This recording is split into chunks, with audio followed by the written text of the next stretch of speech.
The next step of the conversion job is the menu. I select the menu from the tree view, and I use the menu's Smart Action. I define a new location for the menu and a description.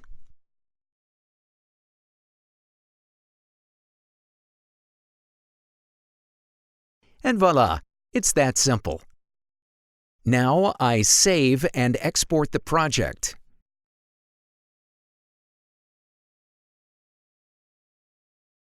Back to the local WordPress, I go to the Menu section. I create a new menu.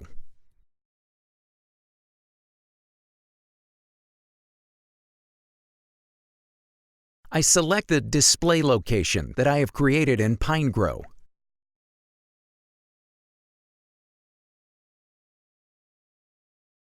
And I start to populate my new menu according to the template.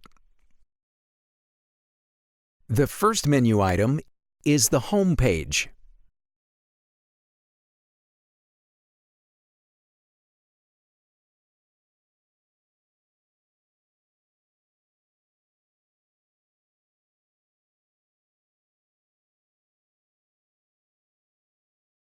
Then I create as many pages as I need for the other menu items.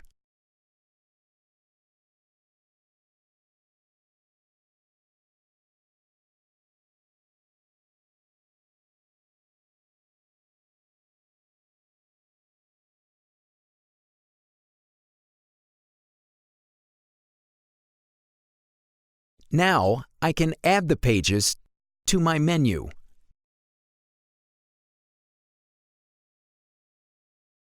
I save the menu.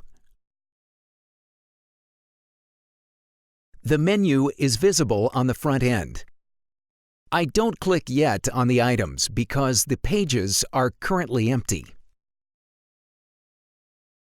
In the next part, for the first time in this series of videos, I will deal with the WordPress loop, and I will display the post list on the index page.